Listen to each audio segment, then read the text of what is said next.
Hello everyone, I hope you're having a fantastic Saturday as always.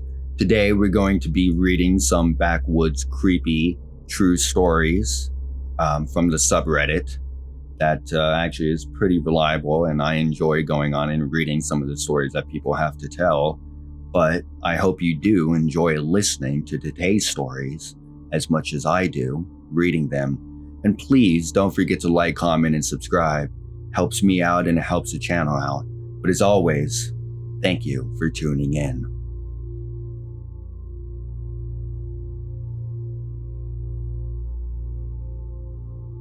I was dirtbagging around Western NC and sleeping at campsites a short hike off from the Blue Ridge Parkway.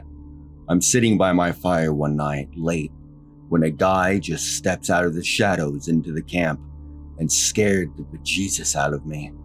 He apologized and explained that he got turned around on a hike and was finally back on the right trail, but he was hoping to sleep in my campsite until the morning. I allowed it. Gave him a beer and a brat, and we talked trail. Nothing unusual, and by the time I woke up, he was gone. The next night, I was camped another 20 or 30 miles down the parkway. Late as all hell. I was about to call it a night when guess who showed up? Same dude. Still not super weird or concerning. I was mainly shocked by how fast he seemed to be moving on foot. I figured he either hitched or knew a good shortcut trail. As the crow flies, it would have been only 18 miles or so from the previous night's spot. Not as all inconceivable.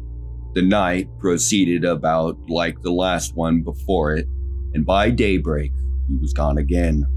This next day, I decided I would hang out around the area and experiment with this guy, just to ease that nagging feeling that I had. I moved literally across the parkway and parked alongside it as always, then started hiking a trail with my pack as normal. This time though, I broke off trail and hid among a rock escarpment, from which I could see my truck and the trail. About an hour later, as dark fell, it all made sense. Headlights. Dude had a vehicle and had been following me, using my truck to locate me. I waited until he had hiked well down the trail, searching for my non-existent campsite before I booked it out. Still not totally convinced he meant me harm. Maybe he just wanted a friend. I don't know. I quickly loaded up and moved again, this time backtracking past the first site mentioned and continued on another 20 miles or so, sitting up late again, making a hobo pie and shooting whiskey. When he showed up the third time, I knew something was off about it. I showed the same hospitality as I had been, but I was more wary of him. It could have easily been a coincidence, us moving in the same direction, me making camps and relaxing all day, while he stacked mileage on the trails, running alongside the parkway. But for him to show up way after I turned and backtracked 50 miles was no coincidence. Sure enough, that night I woke up in my hammock to this guy kissing my neck and ear. I cracked him so hard in the ribs, jumped up, set my Bowie knife to his neck and made threats, something to the effect of cutting his balls off and stuffing them down his throat. I don't remember my exact drunk John Wayne line. I'm a good bit bigger than he was, but I'll give credit for stones or possibly foolhardiness. He made a lunge for my knife, so I tossed it out of reach and grappled him into a choke and cranked down on him till he was unconscious. I tied him up and I just left him there. I slashed 3 of his tires on the way out and I drove my ass out of there.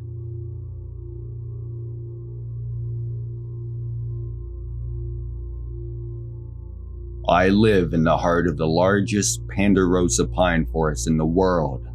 This makes for a beautiful, albeit rugged, wilderness that can shift from pleasant to dangerous, and empty to heavily populated in the blink of an eye. Phoenix and Flagstaff are separated by 100 or so miles of pretty isolated backwoods driving. There is one stretch between communities where there aren't homes or residential areas at all for about 50 of those miles. This is National Forest for outdoor recreation. The only buildings are ranger stations and one space observatory that is pretty far back into the forest. The observatory has many weird legends about it, like being privately owned by the Vatican, which there is some evidence for. My mom was driving between townships in this very isolated span of woodland when she came upon a boy walking down the roadway. He looked to be maybe 15. My mom doesn't stop for people as a general rule, but she turned around and decided to help the kid out. Only when she circled back around did she realize her mistake. The pedestrian wasn't a boy, but a small man, close to her age. He had boyish characteristics, but was dirty and strange. Even his clothes were weird, almost too plain, as if handmade. He tried to get into the car, but my mom kept it locked. She questioned him for a bit and learned he was an android, trying to make his way back to the colony. He explained there was a camp of homeless people, what he called vagrants, that were being reconfigured into androids. These androids weren't allowed to drive or interact with humans as a whole. That was not unless they became separated from the rest of the colony. He wouldn't stand out as strange if not for all the other stories I've heard about this place. A ramshackle place with plywood buildings and other roadside trash coaxed into shelter. Cult and commune are usual labels, and word is they all dress exactly the same.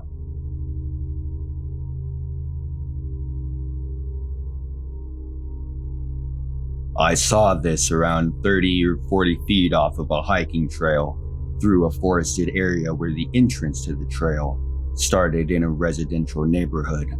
The entrance was probably half a kilometer or so from where I saw him. I was on a jog and had started from a different trail entrance and was planning to exit the trail at this other entrance. I had reached a stretch of trail that was pretty steep and rocky, so I started walking down, singing out loud to myself, and I see something move from the corner. When I looked over, it took me a good 10 seconds to make out what I was seeing. It was a man with shorter length hair, completely naked, facing me and staring at me.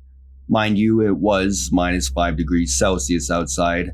When I realized what I was seeing, I was pretty alarmed to say the least. For context, I'm a woman and I was 21 years old at the time. I just walked down the slope as quickly as I could, and then I ran out of the trail without looking behind me. Once I was out of the trail, I thought about it and my alarm changed to concern because, well, it was pretty damn cold out, and this guy was just chilling in the forest, butt naked, and it was starting to get dark. I started to wonder if maybe he was having some sort of mental health crisis, and I ended up calling the police non-emergency line to ask if they could perform a wellness check. The police eventually called me back a couple hours or so after I called them because they couldn't find anyone up there. They wanted to make sure they were checking the right spot, and when they described it, it was 100% the right spot. Never found out who he was or why he was up there. Still wonder about it sometimes though. Not sure if he was a wild man. I suppose it's possible because I know some of the homeless people in that town would set up camp in the bush in the warmer months. He certainly creeped me out though.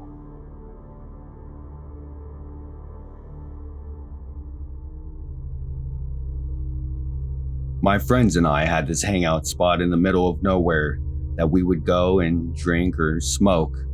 Called it the tunnel. It wasn't a real tunnel, just a dirt road with tall trees on either side that looked like a tunnel. Anyway, the guys in our friend group would always tell us scary stories that had happened to them while they were there. I just thought they were trying to scare us because every time before this night, nothing creepy had ever happened. We had snuck out, and it was in the middle of the night, probably around 1 or 2 o'clock in the morning. We were drinking and just sitting in the car talking, when suddenly, my friend in the driver's seat whispers, "What's in the middle of the road up there?" I looked and didn't see anything, so I said, "There's nothing in the road. Your eyes are just playing tricks on you." And he insists that, yes, there is something in the road, and the passenger says that he also saw something. I laugh and say, "Bullshit. You guys are just trying to scare us." The driver puts the car into drive and starts slowly rolling forward. Suddenly, a figure emerges from the darkness. It was a man standing right in the middle of the road watching us drive towards him. He had no shoes, had no shirt, and was wearing only shorts. It was a cold fall night, and he was wearing only shorts. This was a dirt road, and he had no shoes on. His eyes were glowing yellow like a deer's eyes would in the headlights. We all start screaming and freaking out. The driver asks if he should stop, and we all yell for him just to drive. The man continues to stare as we are driving towards him. Then, once we only get about 10 feet away from him, he calmly walks to the side of the road and vanishes. This road had tall fences, with even taller willows overgrown over it. It was probably about 10 or 12 feet tall. There's no way a normal man could have just cleared that. I have never seen anyone's eyes glow in headlights before. We were all pretty certain that this man was a skinwalker, as the tunnel was not too far from Skinwalker Ranch.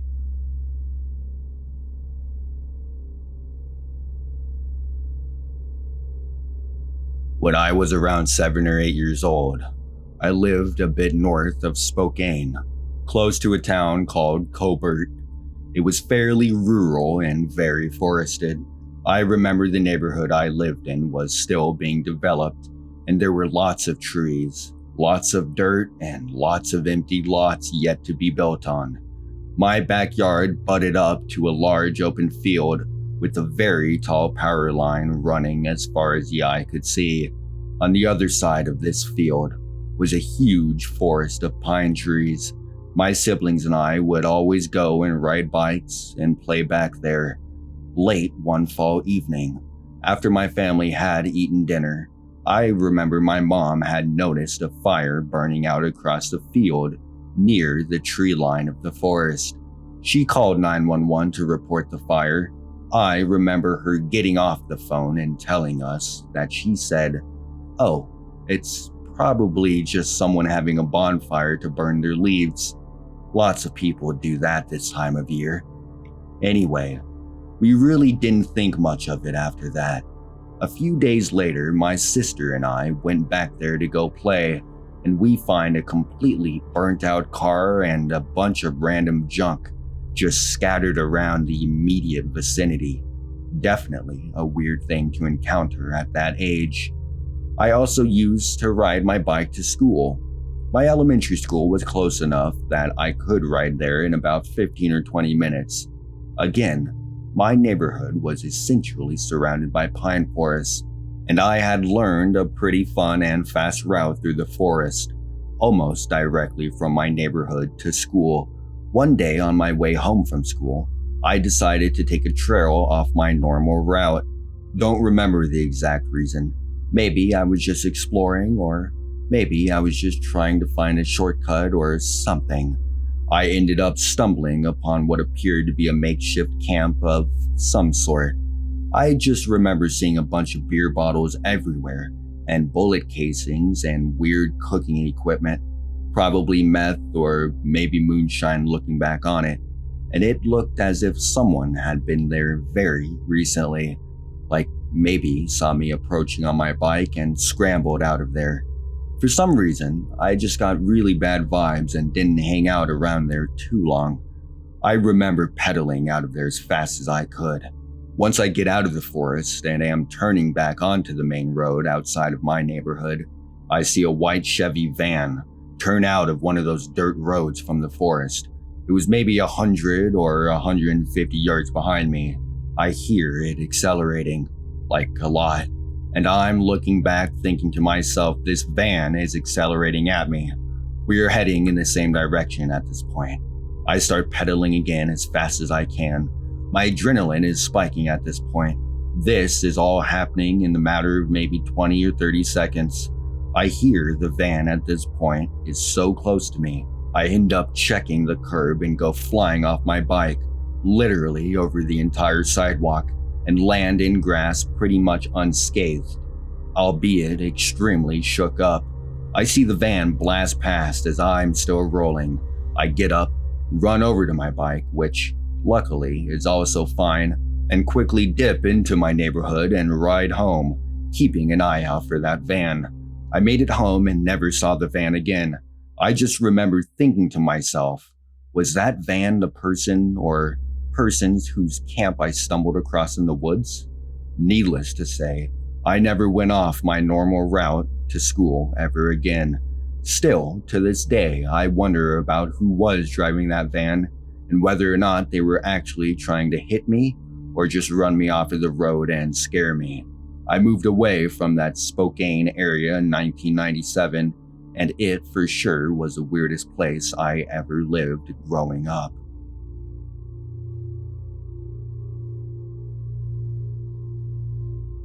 One year for my birthday, my boyfriend and I went camping deep in the boonies in the West Desert of Utah, a little place called Conger Springs, about 15 miles down a dirt road after you drive, about 60 miles down highway, 50 also known as the loneliest highway in America. It's close to the Nevada border, and there is not a speck of civilization for over 100 miles between Delta. I'm pretty sure it's Elko, Nevada, just way off of the beaten path. I chose this site because you can dig fossil crinoids and horned coral. It's also public land. There are 100+ years of dilapidated shacks and other signs of brave people who long ago tried to homestead in this desolate area. So we hardly see any cars after we head down Highway 50. Don't see anyone else as he takes the dirt road to the spring. As we set up camp near the dilapidated cabins, it is getting dark. Suddenly, a big-ass white truck with several men in it, ranging in age, pull into the camp area and make a slow turnaround, like they were checking us out, and keep driving down the dirt road without saying anything. Usually, it's polite to say howdy when you encounter other people in the boonies. They didn't seem obviously dangerous or malicious, but it absolutely creeped me out and I was unsettled. We kept our heads on a swivel that night, and I didn't sleep well at all, picturing all the awful things that can happen when you encounter crazy people so far from any kind of help. Kept our handguns under our pillows just in case. We don't go into the desert without protection. You never know if you will encounter snakes or crazy people, and usually we do target practice when we are really far from civilization like that. Didn't see the people again till the next day. I was elbow deep in dirt in a dry wash looking for fossils. My boyfriend was 150 feet away at camp reading a book. Suddenly, an old guy I recognized from the white pickup truck comes riding down the wash on a horse. He rode up almost silently because it was soft sand. Didn't hear him till he was like 15 feet away. He definitely snuck up on me and I was basically alone out of eyeshot from my partner. Luckily, I had my handgun holstered on my hip, which I'm sure he quickly noticed. He said a quick howdy and kept going on his horse. A few minutes later, my boyfriend came to check on me because the cowboy also startled him. We left a few hours later, thankfully, and didn't see them again. It was only a quick one-night camping adventure. We didn't leave because of them, but if we had planned another night there, I honestly would have reconsidered staying because I didn't feel very safe. It was very unsettling. Glad we didn't see any more of those cowboys.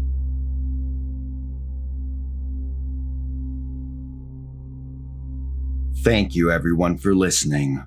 If your story was told, I'm glad I'm the one who could tell it. I appreciate all the love and support, and please don't forget to like, comment, and subscribe. It helps me and it helps the channel. I hope you enjoyed today's stories as much as I did reading them.